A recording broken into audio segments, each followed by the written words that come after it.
Hello everyone, फिर से एक बार आप सभी का स्वागत है मेरे YouTube channel MR medical education में। दोस्तों, आज की इस वीडियो में हम आप लोगों को डिटेल्स में बताएंगे वेस्ट बंगाल में जो वैकेंसी आया हुआ है, यानी कि वेस्ट बंगाल के उत्तर दिनाजपुर में जो वैकेंसी दिया गया है एनएचएम की तरफ से, यानी कि नेशनल हेल्थ मिशन की तरफ से वैकेंसी आया हुआ है, जो कि आपका कॉन्ट्रैक्चुअल बेसिस है और इसमें आपका कोई एग्ज़ाम नहीं लिया जाएगा।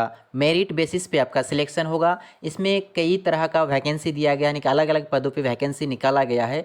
किस पद के लिए कितना वैकेंसी है, क्या क्या एलिजिबिलिटी चाहिए, सैलरी क्या दिया जाएगा, स्टार्टिंग डेट कब से स्टार्ट हुआ है और लास्ट डेट कब तक है, इसका जो लोकेशन है, जॉब लोकेशन, वो कहाँ कहाँ दिया जाएगा, वो सारा चीज़ हम इस वीडियो में एक एक करके डिस्कस करेंगे। तो वीडियो के साथ बने रहिए, वीडियो को स्किप ना करें। और अगर आप हमारे चैनल में नए हैं तो चैनल को सब्सक्राइब करके ज़्यादा से ज़्यादा अपने दोस्तों में शेयर करें। और इसका पीडीएफ आप लोगों को मेरा टेलीग्राम ग्रुप में उपलब्ध कराया जाएगा। अगर उसमें आप लोग ज्वाइन नहीं हुए हैं तो ज्वाइनिंग लिंक आप लोगों को डिस्क्रिप्शन में दे दिया गया है, वहां से ज्वाइन हो सकते हैं। इसका ऑफिशियल वेबसाइट क्या है, ऑफिशियल वेबसाइट में जाके आप लोगों को प्रैक्टिकली एक एक करके सारा चीज़ मैं आप लोगों को बताऊंगा। तो देखिए, यहाँ पे सबसे ऊपर आप लोगों को दिखाया गया है government of West Bengal, department of health and family welfare, office of the chief medical officer of health, Uttar Dinajpur. यानी कि ये जो वैकेंसी आपका वेस्ट बंगाल उत्तर दिनाजपुर के लिए में आया हुआ है, यहाँ पे बताया गया है application are invited for contractual engagement, यानी कि ये आपका कॉन्ट्रैक्चुअल बेसिस इंगेजमेंट है, यानी कॉन्ट्रैक्चुअल बेसिस वैकेंसी है।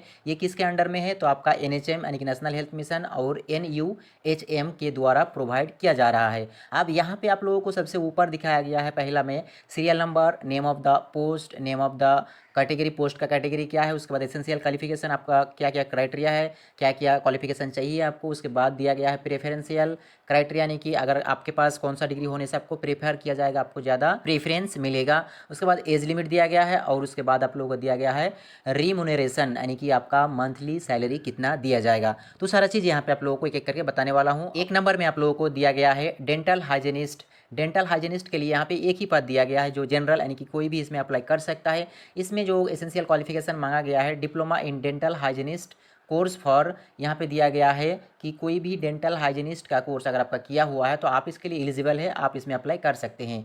उसके बाद यहाँ पे बताया गया है एटलीस्ट 2 ईयर का एक्सपीरियंस आपके पास होना चाहिए, यानी कि अगर आपके पास 2 साल यानी कि 2 ईयर का एक्सपीरियंस है तो आप इसके लिए एलिजिबल है। यानी कि ऐसा नहीं है कि अगर कोई कैंडिडेट अगर एक्सपीरियंस वाला नहीं है तो आप अप्लाई कर सकते हैं। अगर आप अप्लाई करते हैं और आपके साथ साथ कोई एक्सपीरियंस वाला कैंडिडेट अप्लाई करता है तो जिनके पास एक्सपीरियंस है उनको प्रेफर किया जाएगा। उसके बाद यहाँ पे मिनिमम जो एज लिमिट बताया गया है 22 साल से लेकर 40 साल तक है। इसमें सैलरी आप लोगों को 22,000 दिया जाएगा। जैसे कि आप लोग थंबनेल में देखे हैं, सैलरी 30,000 तक मिलेगा। तो यहाँ पे अलग अलग पदों में अलग अलग सैलरी देखने को मिलेगा। 30,000 सैलरी किस पद में दिया गया है नर्स के लिए, वो भी मैं आप लोगों को आगे चल के बताऊंगा।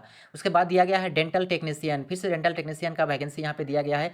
आप लोगों को यहाँ पे भी एक ही वैकेंसी दिया गया है जो जनरल के लिए है। यहाँ पे मांगा गया है आपका हायर सेकेंडरी का डिग्री मांगा गया है। उसके साथ साथ अगर आप इसके इक्विवेलेंट कोई भी कोर्स करके रखे हैं जिसमें आपका फिजिक्स, केमिस्ट्री, बायोलॉजी है और 2 साल का आपका डिप्लोमा यानी कि डेंटल हाइजीनिस्ट या फिर डेंटल टेक्नोलॉजी में आपका डिप्लोमा किया हुआ है तो आप इसमें अप्लाई कर सकते हैं। यहाँ पे अगर आपके पास 1 साल का एक्सपीरियंस है तो आपको प्रेफरेंस दिया जाएगा, यहाँ पे एक्सपीरियंस मांगा गया है। उसके बाद यहाँ पे एज लिमिट बताया गया है 18 ईयर्स से लेके 40 ईयर्स, यानी कि 18 साल से 40 साल का एज लिमिट दिया गया है। इसमें भी सैलरी आप लोगों को 22,000 दिया जाएगा। उसके बाद यहाँ पे आप लोगों को तीसरा नंबर पे दिखाया गया है साइकेट्रिक नर्स। साइकेट्रिक नर्स में आप लोगों का एक ही वैकेंसी दिया गया जो जनरल के लिए है, यानी कि कोई भी इसमें अप्लाई कर सकता है। इसमें जो एसेंशियल क्वालिफिकेशन मांगा गया है वो है आपका बीएससी नर्सिंग। अगर आप बीएससी नर्सिंग करके रखे हैं तो आप इसमें अप्लाई कर सकते हैं। यहाँ पे बताया गया है बीएससी इन साइकेट्रिक नर्स। तो बीएससी में साइकेट्रिक नर्स का टॉपिक होता है, साइकेट्रिक अलग से एक सब्जेक्ट होता है। तो अगर आप बीएससी नर्सिंग करके रखे हैं तो इसमें आप अप्लाई कर सकते हैं।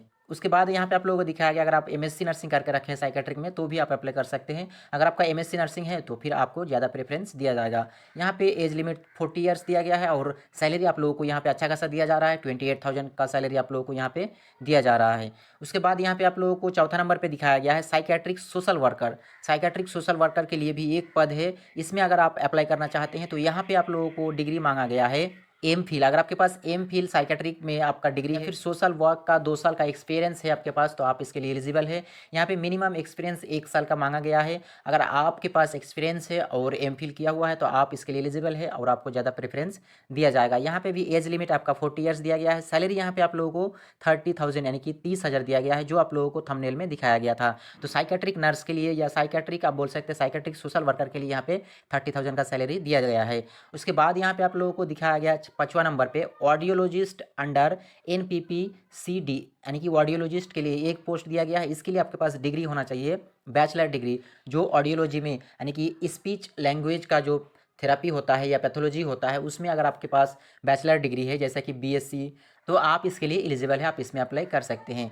यहाँ पे आप लोगों को बताया गया है कि आपका डिग्री कंप्लीट होने के बाद 1 साल का कंप्लीट एक्सपीरियंस आपके पास होना चाहिए, तभी आप इसके लिए एलिजिबल होंगे। उसके बाद मिनिमम ईयर आपका 22 साल से लेकर 40 साल तक आप इसमें अप्लाई कर सकते हैं और इसमें सैलरी आप लोगों को 25,000 दिया जाएगा। उसके बाद यहाँ पे 6ठा नंबर पर आप लोगों को बताया गया है म्यूनसिपालिटी अकाउंटेंट मैनेजर के लिए एक पद है। तो इसके लिए आप लोगों के पास एसेंशियल क्वालिफिकेशन मांगा गया है BCom। अगर आपके पास BCom किया हुआ है तो आप इसमें अप्लाई कर सकते हैं। उसके साथ साथ यहाँ पे 2 साल का एक्सपीरियंस भी मांगा है। किसी भी आप ऑर्गेनाइजेशन में अगर काम किए हैं 2 साल का एक्सपीरियंस है तो आप इसमें अप्लाई कर सकते हैं, आपको प्रेफरेंस दिया जाएगा। उसके बाद यहाँ पे मिनिमम एज जो मांगा गया है इसमें आपका 21 से लेकर 40 ईयर्स तक आप इसमें अप्लाई कर सकते हैं। इसका सैलरी आप लोगों को 26,000 दिया जाएगा। 7वां नंबर पे आप लोगों को दिखाया गया है पीयर सपोर्ट के लिए एक वैकेंसी दिया गया है। अगर इसमें आप लोग अप्लाई करना चाहते हैं तो यहाँ पे एलिजिबिलिटी लिखा हुआ है। इसमें भी सैलरी आप लोगों को 10,000 पर मंथ के हिसाब से दिया जाएगा। उसके बाद 8वां नंबर पे दिया गया है सोशल वर्कर के लिए एक पोस्ट है। तो इसमें आपका पोस्ट ग्रेजुएट डिग्री मांगा गया है सोशोलॉजी में। अगर सोशोलॉजी में आपका पोस्ट ग्रेजुएट डिग्री किया हुआ है तो आप इसमें अप्लाई कर सकते हैं। इसमें सैलरी आप लोगों को अच्छा खासा 25,000 दिया जाएगा। एज लिमिट 40 ईयर्स दिया गया है। स्टाफ नर्स में आपका एक ही वैकेंसी दिया गया है। इसमें मिनिमम क्वालिफिकेशन मांगा गया है आपके पास GNM का। अगर GNM का कोर्स किया हुआ है तो आप इसमें अप्लाई कर सकते हैं, लेकिन उसके लिए आपका वेस्ट बंगाल नर्सिंग काउंसिल से रजिस्ट्रेशन होना चाहिए। अगर आपके पास रजिस्ट्रेशन नहीं है तो आपको टाइम दिया जाएगा रजिस्ट्रेशन करने के लिए। और यहाँ पे सैलरी जो आप लोगों को दिया जाएगा 25,000 पर मंथ के हिसाब से दिया जाएगा। उसके बाद फिर से आप लोगों को स्टाफ नर्स का वैकेंसी दिखाया गया है 10वां नंबर पे। यहाँ पे भी एक ही वैकेंसी दिया गया है। इसमें कैंडिडेट जो भी है उसके लिए यहाँ पे क्वालिफिकेशन मांगा गया है BSc नर्सिंग। अगर आप BSc नर्सिंग करके रखे हैं या फिर GNM नर्सिंग करके रखे हैं तो भी आप इसमें अप्लाई कर सकते हैं। इसके लिए यहाँ पे बताया गया है कि जो ओनली फीमेल कैंडिडेट यानी कि यहाँ पे सिर्फ फीमेल कैंडिडेट के लिए ही ये पोस्ट दिया गया है। Must be resident of Uttar Dinajpur. अगर आप उत्तर दिनाजपुर से बिलोंग करते हैं तो ही आप इसमें अप्लाई कर सकते हैं। इस पोस्ट के लिए उत्तर दिनाजपुर का ही होना चाहिए आपको। और यहाँ पे बताया गया है not exceeding 40 years and not less than 21 years से लेकर 40 ईयर्स तक एज लिमिट दिया गया है। 25,000 सैलरी दिया जाएगा। बहुत ही अच्छा, आप अपना घर में रह के इस तरह का जॉब कर सकते हैं। तो जो GNM का कैंडिडेट है स्पेशली फॉर फीमेल, बहुत ही अच्छा मौका है। यहाँ पे एक सुनहरा आप बोल सकते हैं कि गोल्डन चांस है। आप लोग अगर इसमें अप्लाई नहीं किए हैं तो जल्द से जल्द अप्लाई कीजिए। तो देखिए यहाँ पे सिलेक्शन का पूरा प्रोसेस दिया हुआ है, किस प्रकार से सिलेक्शन किया जाएगा। अलग अलग पोस्ट के लिए अलग अलग प्रोसेस दिया गया है, पर मैं यहाँ पे आप लोगों को एक ही पोस्ट का जो सिलेक्शन प्रोसेस है उसे मैं डिटेल्स में बता रहा हूँ। तो यहाँ पे ये जो दोनों पोस्ट है आप लोगों का 9 नंबर और 10 नंबर, इन दोनों पोस्ट के बारे में मैं आप लोगों को डिटेल्स में बताऊँगा। तो यहाँ पे जो दोनों पोस्ट दिया गया है इसमें आप लोगों को बताया गया है कि अगर आपका ट्वेल्थ में जो मार्क्स है ऑब्टेंट मार्क यानी कि जितना मार्क्स आपको मिला है उस मार्क्स के हिसाब से आपको 25 मार्क्स दिया जाएगा। उसके बाद आपका जो GNM है, GNM में जितना मार्क्स मिला है, मान लीजिए किसी का 70% है किसी का 80% है, तो उस हिसाब से आपको यहाँ पे 60 मार्क्स दिया जाएगा। यानी कि 25 और 60 मार्क्स तो आपको मिल ही जाएगा, यहाँ पे बताया गया है। लेकिन इंटरव्यू होगा आपका 15 मार्क्स का जो इंटरव्यू होगा, इंटरव्यू में किसको कितना मार्क्स मिलता है वही डिसाइड करेगा आपका सिलेक्शन का। अगर आपको ज़्यादा मार्क्स मिलता है इंटरव्यू में, किसी को कम मिलता है, तो जिसका ज़्यादा मिलेगा उसी को सिलेक्ट किया जाएगा। क्योंकि इंटरव्यू में हो सकता है किसी को 10 मिले, क्योंकि किसी को 7 मिले, किसी को 8 मिले या किसी को 15 भी मिल सकता है। तो इंटरव्यू में जिसका मार्क्स अच्छा आएगा सिलेक्शन उसी का हो जाएगा। मान के चलिए यहाँ पे एक ही पोस्ट है, 10 या 8 कैंडिडेट अप्लाई करता है, तो उसमें से मेरिट लिस्ट बनेगा, जिसका मार्क्स अच्छा होगा उसी को सिलेक्ट किया जाएगा। उसी प्रकार से यहाँ पे जो 10वां नंबर पे है इसमें भी बताया गया आपके पास 10th है तो 10th का जो ऑब्टेन मार्क होगा उसके हिसाब से आपको 20 मार्क्स दिया जाएगा और 12th के लिए आपको 30 मार्क्स दिया जाएगा। और अगर आपके पास GNM या BSc नर्सिंग किया हुआ है तो उसके लिए आपको 50 मार्क्स दिया जाएगा। इसमें किसी प्रकार का कोई इंटरव्यू नहीं होगा। यानी कि ये बहुत ही गोल्डन चांस है। अगर आप इसमें अप्लाई करना चाहते हैं तो अप्लाई कर सकते हैं। अगर आपके पास अच्छा परसेंटेज है 10th 12th और GNM या BSc नर्सिंग में तो आपका सिलेक्शन पक्का है। अगर आप लोगों को इसका PDF डाउनलोड करना है तो टेलीग्राम ग्रुप में ज्वाइन हो जाइए। ज्वाइनिंग लिंक आप लोगों को डिस्क्रिप्शन में दे दिया गया है। इसके अलावा इसका लास्ट डेट क्या है तो चलिए मैं आप लोगों को दिखा देता हूँ। देखिए यहाँ पे आप लोगों को बताया गया है कि स्टार्टिंग डेट रजिस्ट्रेशन आपका 12 सितंबर से स्टार्ट हुआ और 24 सितंबर इसका लास्ट डेट है। 24 सितंबर तक आप इसमें अप्लाई कर सकते हैं। Last submission of application fee जमा करने का लास्ट डेट 27 सितंबर है और आपका जो कंप्लीट फॉर्म है, फॉर्म सबमिट करने का लास्ट डेट 1 अक्टूबर तक दिया गया है। तो आपके पास टाइम अभी है, आप लोग जल्द से जल्द इसमें अप्लाई करें। अगर आप लोग अप्लाई करना चाहते हैं तो इसे एक बार अच्छे से पढ़ लेना, पढ़ने के बाद ही आप लोग इसमें अप्लाई करना। अब इसका ऑफिशियल वेबसाइट क्या है तो इसका ऑफिशियल वेबसाइट यहाँ पे दिया गया है www.wbhealth.gov.in। इसमें आप लोग जाके इसका PDF डाउनलोड कर सकते हैं। इसके अलावा यहाँ पे दूसरा एक वेबसाइट दिया गया है www.uttardinajpur.gov.in। इस वेबसाइट से भी आप इसका जानकारी प्राप्त कर सकते हैं। इसी तरह की जानकारी को पाने के लिए हमारे चैनल के साथ जुड़े रहे और ज़्यादा से ज़्यादा अपने दोस्तों में शेयर करें। दोस्तों आज की वीडियो में बस इतना ही, फिर मिलेंगे एक नए वीडियो में नए जानकारी के साथ।